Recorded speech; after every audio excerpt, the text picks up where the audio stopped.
சுமன் கவி சொல்லுங்க. 8 நிமிஷத்துக்கு முன்னாடி அவர் சொன்னார்ல இந்த மாதிரி ராமதாஸ் வந்து இந்த கூட்டணிக்கு வர்றதுக்கான விஷயம் என்ன. இப்போ ஒரு 8 நிமிஷத்துக்கு முன்னாடி ராமதாஸ் அவர்கள் ஒரு அறிக்கை விட்டுருக்காங்க. அதன் மூலமாக திமுக கூட்டணிக்கு அவங்க வரலைங்கிறதுக்கான ஒரு விஷயத்துக்காக சொல்கிறேன். போதை இலவசத்துக்கு அடிமையாக்கிடுறாங்க இந்த மக்களை. தினம் தினம் பல்வேறு போராட்டம் நடக்குது, கேட்குறதுக்கு நாதி இல்லை. மறைமுகமாக வந்து இந்த தேர்தலுக்காக பணம் கொடுத்து அந்த லஞ்சம் மாதிரி கொடுத்து ஊழலில் வந்து பங்கு போட பார்க்குறாங்க மக்களை. மக்கள் மயக்கத்தில் இருக்கக்கூடாது அப்படின்னு இந்த 5000 ரூபா கொடுத்ததுக்கான ஒரு விஷயமா சொல்லியிருக்கிறாரு. அவர் மருத்துவர் தொடர்ந்து அரசுக்கு எதிராக விமர்சித்து தான் வரதை பார்க்கிறோம். நிறைய அறிக்கை கடந்த வாரம் கூட ஒரு அறிக்கை நம்ம பார்த்தோம். அது அப்படி போயிட்டு தான் இருக்கு. நான் வரேன் சும்மா இல்லை, ஒரு சிறிய குறுக்கிட்டா சொல்லுங்க, நான் போகிறேன். சொன்னது வந்து திமுகவுடைய விமர்சனங்களை திமுக ராமதாஸை விமர்சிக்கலை, ராமதாஸையே இப்போ விமர்சிச்சுக்கிறாரு. திமுக கட்சியோ கூட்டணி பத்தியோ மீதான நியாயமான விமர்சனத்தை முன்வைக்கிறார். அது அப்படிதான் பார்க்கலாம் நான் நினைக்கிறேன். உங்களுடைய பார்வை என்பது எப்படின்னு தெரியல. சுமன் கவி, இந்த விவகாரம் வியூகம் அப்படின்னு பார்க்கும் பொழுது இந்த பிரச்சாரமாக இருக்கட்டும், அரசின் அறிவிப்புகள் எல்லாமே அஃப்கோர்ஸ் வியூகம் தான். அதுவும் ஒரு ஸ்ட்ராட்டஜி தான். எலெக்ஷன் இருக்கிறதுல அது எல்லாமே வியூகமாக தான் பார்க்கப்படும். இதை அமித்ஷா வியூகம் என்ன அப்படின்னு பார்க்கும் பொழுது அதே வகையில் தான் இருப்பார்கள். கூட்டணி பலம், இந்த சிக்கல்கள்லாம் இல்லை, நாங்கள் தேர்தல் வாக்குறுதிகள், இந்த தரப்பில் இருக்கக்கூடிய ஊழல் குற்றச்சாட்டுகள் இதெல்லாமே கூட நாங்கள் வியூகமாக பேசுவோம், பிரச்சாரத்தை முன்வைப்போம்னு ரஞ்சித் குமாரோட கருத்து. எப்படி பார்க்கலாம்? கூட்டணி வியூகத்தில் எங்களுக்கு சிக்கலே இல்லை, பாஜகவுக்கும் அதிமுகவுக்கும் சிக்கலே இல்லை, அல்லது பாஜக அதிமுக கூட்டணி கட்சிகளுக்கு சிக்கலே இல்லை அப்படின்னு சொல்றது ரொம்ப அபத்தமான ஒரு என்ன சிக்கல் சுமன்? இல்ல, அந்த இந்த பக்கத்துல மாணிக்கம் தாகூர் நம்ம வருவதற்கு சில மணி நேரங்கள் முன்னாடி கூட ஒரு ட்வீட் போட்டு ஒரு கலைபடுத்தி உருவாக்கி நம்ம அறிகிறோம். அந்த பக்கத்துல அப்படி ஏதாவது நடக்குதான்னு கேட்கல. நீங்க எனக்கு கொடுங்க, டீகோட் பண்ணுங்க. ஷேரிங்ல எவ்வளவு சீட்டு வேணும் அப்படின்னு பேரம் நடத்துவது என்பது வேறு. அப்படின்னா கூட்டணி இன்டாக்டா தான் இருக்குது, எனக்கு எவ்வளவு வேணும்னு தான் கேட்டுட்டு இருக்காங்கன்னு அர்த்தம். அது இயல்பான இல்ல, அது இயல்பானது தான். எனக்கு கூட குறைய வேணும்ன்றது அது இயல்பான, அது புரிஞ்சுக்கிறோம், அப்படிதான். ஆனா நீங்க இவரு அது மாதிரி அதிமுக பாஜக என்ன பிரச்சனை இருக்குன்னு கேக்குறேன். இல்ல, என்ன பிரச்சனை பாஜக நான் பலமுறை சொல்லிட்டேன். பாமகங்கிற ஒரு கட்சி அது முழு கட்சியாகவே இல்லை, ரெண்டா பிளந்து கிடக்குது. அவரு ராமதாஸ் அவர்கள் என்ன அறிக்கை விடுறாரு, அவர் எங்க போறாரு அப்படிங்கிறதெல்லாம் வேற விஷயம். ஆனால் இன்னைக்கு வரல அவர் ஒரு மதில் மேல் பூனையாக அல்லது எந்த பக்கம் போகிறதுன்னு தெரியாத நிலையில அவர் இருக்கிறாரு. அப்போ அந்த கட்சியே ரெண்டா கிடக்குது. அதே மாதிரி அது இருந்து விட்டு போகட்டும். இப்ப பாமக இல்ல, அந்த அறிக்கையை குறிக்கிட்டு சொன்னார் சோம், அதை விட்டுருங்க. நீங்க இப்ப திமுக காங்கிரஸ் இந்த சிக்கல் பேசும்போது அந்த பக்கத்துல பாஜக அதிமுக என்ன சிக்கல் இருக்குன்னு கேக்குறேன். இந்த கூட்டணி வலுவாகவும் ஸ்திரமாகவும் இருப்பதாக இருந்தால் இந்த கூட்டணி எந்த பிரச்சனையுமே இல்லைன்னு சொல்லி என்ன பிரச்சனைன்னு கேக்குறேன். திண்டுக்கல் சீனிவாசன் இந்த பெண்களை பார்த்துட்டு இவங்களை பார்த்துட்டு பேசும்போது தயவு செஞ்சு மோடி இருக்காருன்னு சொல்லி எங்களுக்கு ஓட்டு போடாம விட்டுறாதீங்கன்னு சொல்றாரு. இந்த என்ன ஆசிரியர்களை பார்த்துட்டு, இந்த ப்ரொஃபஸர்ஸ் அவங்கள விரிவுரையாளர்களை பார்த்துட்டு எதுக்கு சொல்கிறேன்? அப்போது ஒரு தன்னுடைய கூட்டணியில் இருக்கக்கூடிய ஒரு கட்சியை அந்த கட்சி தலைவரை சொல்லுவதே அவமானம். அவங்களுக்கு வந்து அப்படி மோடியினுடைய கூட்டணியில் இருந்தாலே நமக்கு ஓட்டு விழாது, அதனால தயவு செஞ்சு எங்களுக்கு ஓட்டு போடுங்க அப்படின்னு சொல்லுகிற நிலைமையில்தான் அதிமுக பாஜக கூட்டணி இருக்கிறது. இன்னொன்று, இப்போ வரையிலும் அவர்கள் கூட்டணி தொகுதி பங்கீடு பற்றி இன்னும் தொடங்கவே இல்லை. திமுக கூட்டணியில் அது தொடங்கிருச்சு, அதனால அதுக்கான முரண்பாடுகள் பேச்சுவார்த்தைகள் நடந்துகிட்டு இருக்கு. அதிமுக கூட்டணியில் அப்படி ஒன்றும் நடக்கலையே, அதனால அவர்கள் இம்பாக்டா இருக்கிறாங்க அப்படின்னு சொல்லுவது எந்த விதத்திலையும் பொருந்தாது. ஏற்கனவே சல்லியாக நொறுங்கி கிடந்தவர்களை இப்போதான் ஒரு வழிக்கு கூட்டி கொண்டாந்து ஆட்சி அதிகாரம் வேண்டும் என்று யாரும் இங்க வந்து சண்டை போடவில்லை சுமன். தொகுதி பங்கீடு அப்படின்றது ரொம்ப இயல்பான நடைமுறை. தேர்தல் நெருக்கத்துல ஏப்பா எனக்கு 10 கொடுங்க, ஏப்பா எனக்கு 15 கொடுங்கன்னு கேட்பது என்பது ரொம்ப இயல்பானது தான். ஆனா ஆட்சி அதிகாரம் வேணும், மக்கள் விரும்பல நீங்க போய் சொல்றீங்க அப்படின்னு காங்கிரஸ் மாணிக் தாக்கூர் போல இங்க இருந்து எந்த குரல்களும் எடவில்லையே. காங்கிரஸ் மாணிக் தாக்கூரனோட பேச்சு பிரதானமானதாக இருந்தார். தமிழ்நாட்டினுடைய செல்வ பெருந்தகை பேசுறாரு, துணைத் தலைவர் மாணிக் தாக்கூர் மட்டுமல்ல, ராகுலின் நண்பர் பிரவீன் சக்கரவர்த்தி தொடர்ந்து பேசிக் கொண்டே இருக்கிறார். அவர் யாரும் இல்லையா? மறுபடியும் கேட்கிறேன், பிரவீன் சக்கரவர்த்தி இந்த இடத்தில் அவருக்கு என்ன ரோல் இருக்குது? தமிழ்நாடு காங்கிரசினுடைய துணைத் தலைவர் கோபண்ணா சொல்றாரு, பிரவீன் சக்கரவர்த்தி கூடிய விரைவில் காங்கிரஸ்ல இருந்து வெளியில போயிருவாருன்னு சொல்றாரு. இதுக்கு மேல என்ன உங்களுக்கு இது வேணும்? கூடிய விரைவில் தான் இன்னார நீக்கி இருக்க. அதுதான் சொல்றேன், அவருக்கு எந்த ரோலுமே கிடையாது. திமுக இப்படி ஒருத்தர் பேசுறாரு, திமுக தலைமை என்ன நடவடிக்கை எடுத்திருக்கோம் சார்? அதாவது எடுத்திருக்குமா எடுத்திருக்காதா? திமுக ஒருத்தர் பேசுறாருங்க, கண்டிப்பா கூட்டணி விமர்சனம் நடவடிக்கை பண்ணிட்டே இருப்பாரு. திமுக எடுக்கும். தலைமை எடுத்துருக்கோம் இல்லையா? கண்டிப்பா எடுக்கும். அதிமுக இப்படி ஒரு பண்ணிட்டே இருக்காரு. எடுத்துக்குமா இல்லையா? காங்கிரஸ் ஏன் பண்ணல? காங்கிரஸினுடைய நம்மளே பேசிட்டு இருக்கிறோம். இது இந்த பிரச்சனை 2-3 மாதங்களா போயிட்டே இருக்கா? ஏன் நடவடிக்கை எடுக்கல? காங்கிரஸினுடைய இன்று 2 மணி நேரம் முன் மாணிக் தாகூர், நேற்று பிரவீன் சக்கரவர்த்தி பேசிக்கொண்டே தான் இருக்காங்க. அதுதான் இவர்கள் முதலமைச்சரின் விளக்கத்திற்கு பிறகும் அதை ஏற்காமல் பதில் சொல்கிறார்களே. முதலமைச்சர் அதை தேசிய தலைமை கண்டித்ததாகவோ குறைந்தபட்சம் அதை மறுத்ததாக கூட இல்லையே சுமன். முதலமைச்சர் விளக்கம் சொல்லியாச்சு. இந்த கூட்டணியில நாங்க ஆட்சியில் பங்கு அதிகாரத்தில் பங்கு வாய்ப்பில்லை. முதலமைச்சர் விளக்கத்துக்கு அப்புறம் தான் ரொம்ப வீரியமா பதில் சொல்றாங்க. அதாங்க இவங்க யாருங்க? இவங்க என்ன சொல்ற டிசைடிங் அத்தாரிட்டியா? மறுபடியும் இவங்களை மட்டுமே வச்சுக்கிட்டு அதை சொல்லிட்டாங்க அதை சொல்லிட்டாங்க. நீங்க கோட் பண்றீங்க. அப்ப மாணிக்கம் தாகூர் எம்பி, பிரவீன் சக்கரவர்த்தி ராகுலின் நண்பர், வியூக வகுப்பாளர், அவர் யாருங்கன்னு கேட்டா நான் என்ன பதில் சொல்றேன்? தமிழ்நாட்டினுடைய தலைவர் செல்வ பிறந்தகை இது பற்றி இந்த கூட்டணியை பற்றி விமர்சனமே இந்த பிரச்சனையே இல்லைன்னு பேசுறாரு. தமிழ்நாட்டு காங்கிரஸ் தலைவர் பேசுறதை விட்டுட்டு நீங்க யாரோ பேசுறதெல்லாம் அதை வச்சுட்டு பாருங்க துடிச்சா என்ன அர்த்தம்? திண்டுக்கல் சீனிவாசன் பேசுறது நீங்க கோட் பண்ணும்போது எம்பி பேசுறதை கோட் பண்ண மாட்டாங்களா? திண்டுக்கல் சீனிவாசன் அவர் அமைச்சரா இருந்தவர். அதிமுகவினுடைய முக்கிய தலைவர் எடப்பாடி பழனிசாமி. திண்டுக்கல் சீனிவாசன் இல்ல, திண்டுக்கல் பேசியிருக்காரு. அவர் அப்படிதான் பேசிட்டே இருக்காரு. திண்டுக்கல் சீனிவாசன் வெறுமனே சொல்லலைங்க, மோடியை பார்த்து எங்களுக்கு ஓட்டு போடாதீங்கிறது போடாம இருந்துடாதீங்கிறது ஒரு அச்சம். அப்போ தன் கூட்டணியில் இருக்கிற ஒரு கட்சியை பார்த்து நாங்கள் ஒரு பொருந்தா கூட்டணியில் இருக்கிறோங்கிறதுனுடைய ஸ்டேட்மெண்ட் தானே அது. புரியுதா உங்களுக்கு நான் என்ன சொல்கிறேன்னு? சீட் ஷேரிங்கில் 1008 பேச்சுவார்த்தைகள் நடக்குங்க, அது வேற.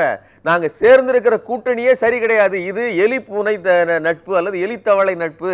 இது ஒருபோதும் சரியா இல்ல அப்படிங்கறதான அது வெளிப்படுத்துது. ராஜகண்ணப்பன் கூட கடுமையா விமர்சிக்கிறாரு. திமுகவோட அமைச்சர் ராஜகண்ணப்பன் கூட காங்கிரஸ் எல்லாம் விமர்சிக்கிறாரு. காங்கிரஸ் எல்லாரும் விமர்சிக்கிறாங்க. ஆனா இந்த மாதிரியான, அதாவது நான் என்ன சொல்றேன்னா, காங்கிரஸை பார்த்து இப்போ ராகுல் காந்தியை பார்த்து எங்களுக்கு ஓட்டு போடுறாங்கன்னு யாராவது சொன்னாங்களா? அப்படி சொன்னாங்களா?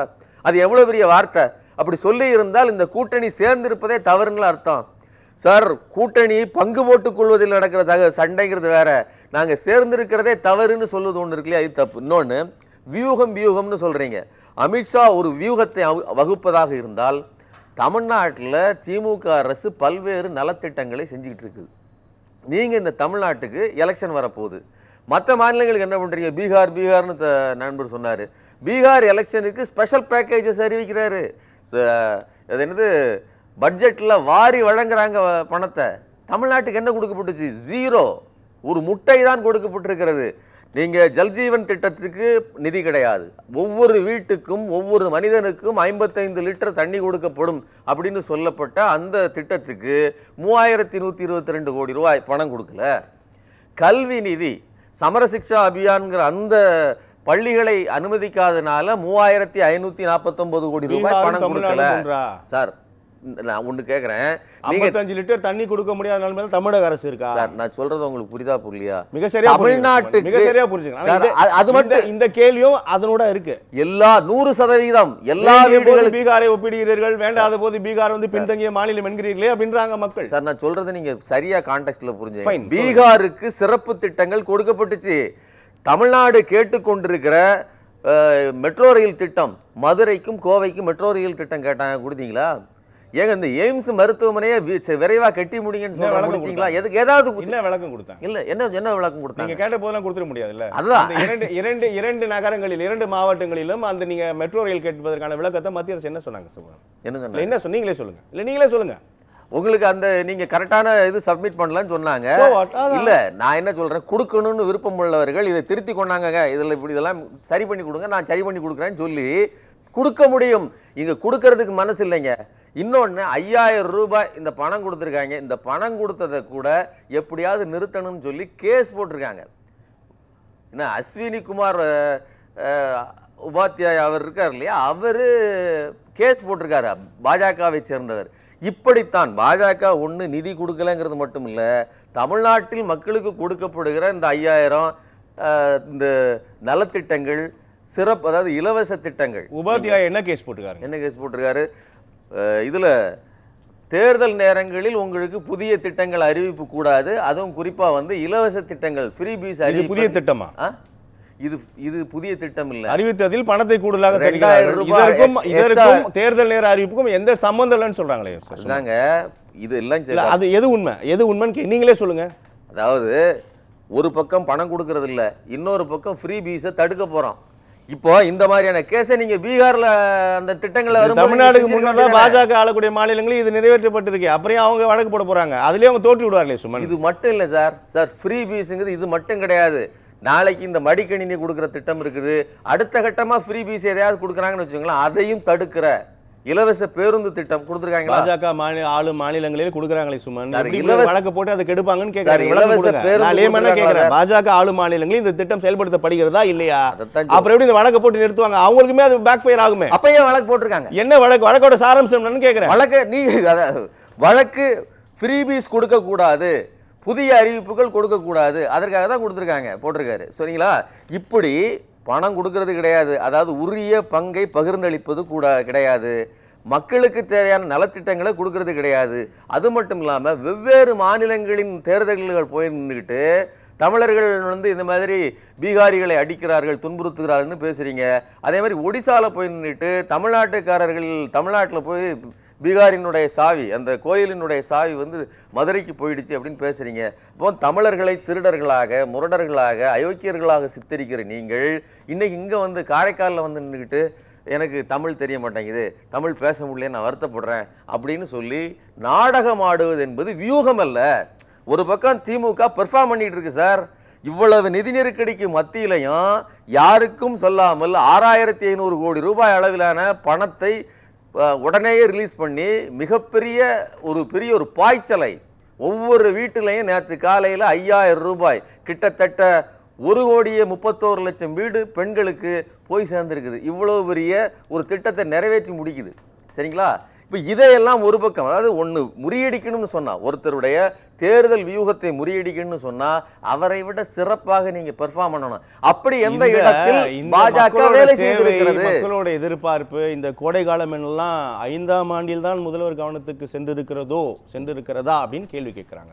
அதான் சொல்றேன் சார், என்ன வேணாலும் கேள்வி கேட்கலாம். மக்களுக்கு பணம் ஒன்று சேருதுன்னு வச்சுக்கோங்களேன், அது சேரக்கூடாதுன்னு நினைக்கிறவங்க என்ன கேள்வி வேணாலும் கேட்கலாம். நீங்க 2021 தேர்தலுக்கு முன்னாடி எடப்பாடி பழனிசாமி 2500 ரூபாய் கொடுத்தாரு. எதிர்கட்சி தலைவர் பழனிசாமி கேட்கிறாரு, போன வருஷம் கோடை வந்துச்சு, அதுக்கு இல்லைங்க வந்துச்சு. நான் அதைத்தான் சொல்றேன் சார், தேர்தல் நெருக்கத்துல மட்டும் கோடை என்கிறீர்களே. இல்லைங்க, பொங்கல் வந்துச்சுல, 2021 பொங்கல் வந்துச்சுல, அதுக்கு முந்தின வருஷம் வரலாம் 1000 ரூபா தான் கொடுத்துட்டு இருந்தாங்க. ஆனா எடப்பாடி பழனிசாமி அந்த வருஷம் மட்டும் எக்ஸ்ட்ராவா, இது என்ன சிறப்பு பொங்கலா? அது என்ன பொங்கல்? அதுல என்ன பெரிய சிறப்பு இருக்கு? அப்போ எல்லோருக்கும் தெரியும், மக்களுக்கே தெரியுங்க, எங்களுக்கு இந்த தேர்தல் வருகிறது, கூடுதலாக ஏதாவது வருங்கிற எதிர்பார்ப்பு. ராமதாஸ் ஒரு அறிக்கை வெளியிடுகிறார். ஏறக்குறைய இந்த 5 ஆண்டுகளில் 1.5 லட்சம் ரூபாய் வரிகள் மூலமாக ஒரு தனிநபரிடமிருந்து பிடுங்கி கொண்டு 5000 ரூபாயை திருப்பி தந்து நீங்கள் மார்த்தட்டி கொள்கிறீர்கள். Very good. ராமதாஸ் என்ன பண்ணணும்?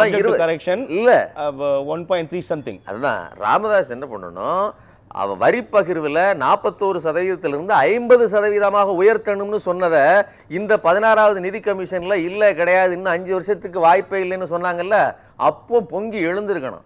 அது வெறுமனே அவர் சார்ந்திருந்த மக்களுக்கு மட்டும் இல்லை, ஒட்டுமொத்த தமிழ்நாட்டு மக்களுக்கு அதுதான்.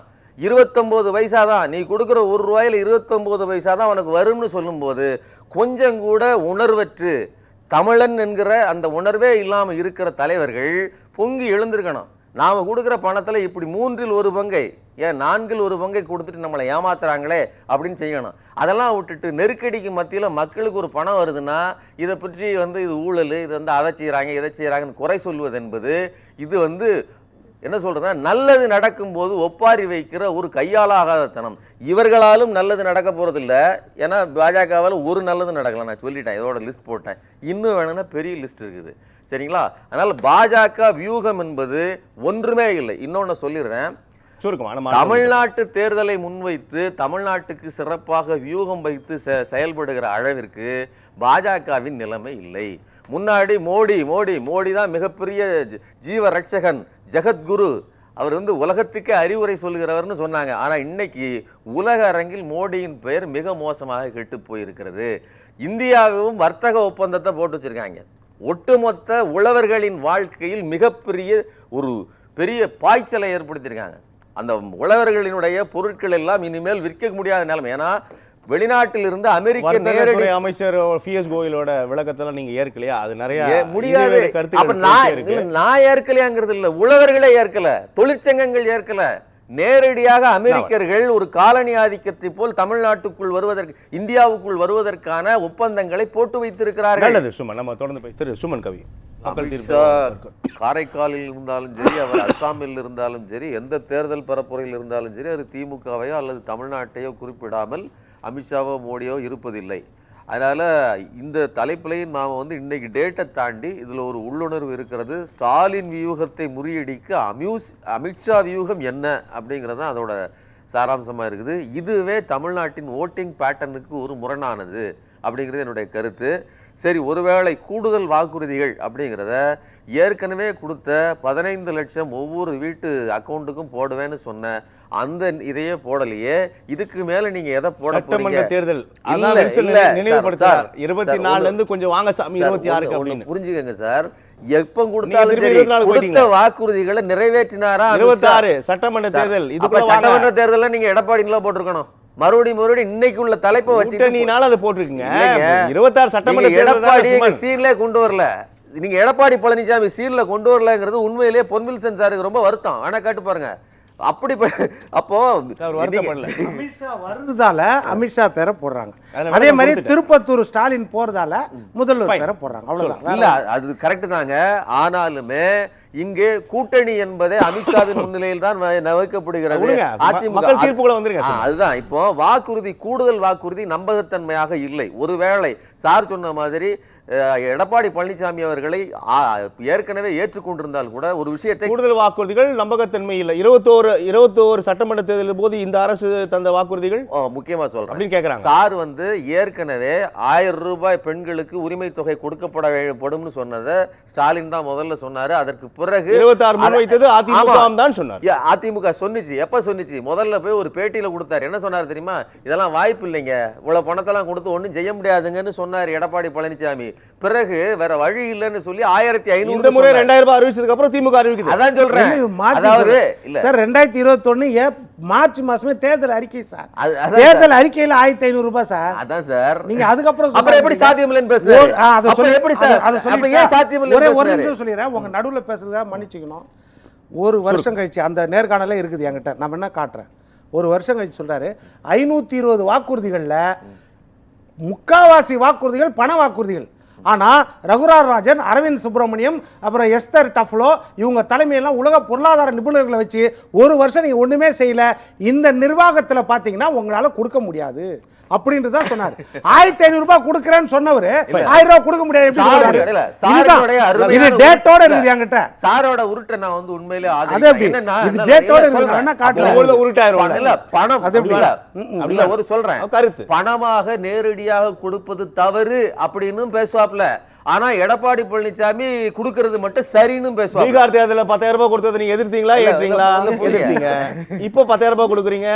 இல்ல, ஸ்டாலின் கொடுக்கிறது தவறு. ஒரே ஒரு விஷயம் சொல்றேன். ஸ்டாலின் 1 கோடி பேர் கொடுக்கலையே தவறுன்றேன். நான் சொல்றேன் பாதி பேர் கொடுக்கல வருது. அதுதான் மக்களுக்கு கொடுத்தது தவறு சொல்ல பணம் வந்து இவங்க பாதி பேருக்கு விட்டுட்டீங்களே சொல்றேன்.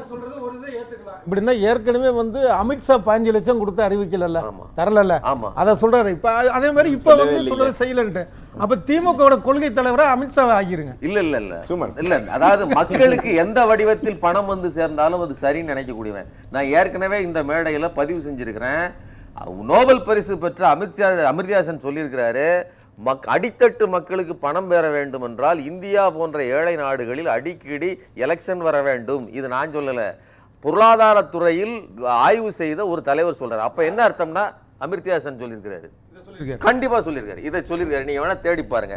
சோ இப்படி பணம் வர வேண்டும் என்றால் அது எந்த விதத்திலையும் வரணும். இன்னொன்னு, மக்களுக்கு கொடுப்பதனால தான் இது வெறும் 6800 கோடி ரூபாய் தாங்க இந்த பணம் கொடுத்ததுல.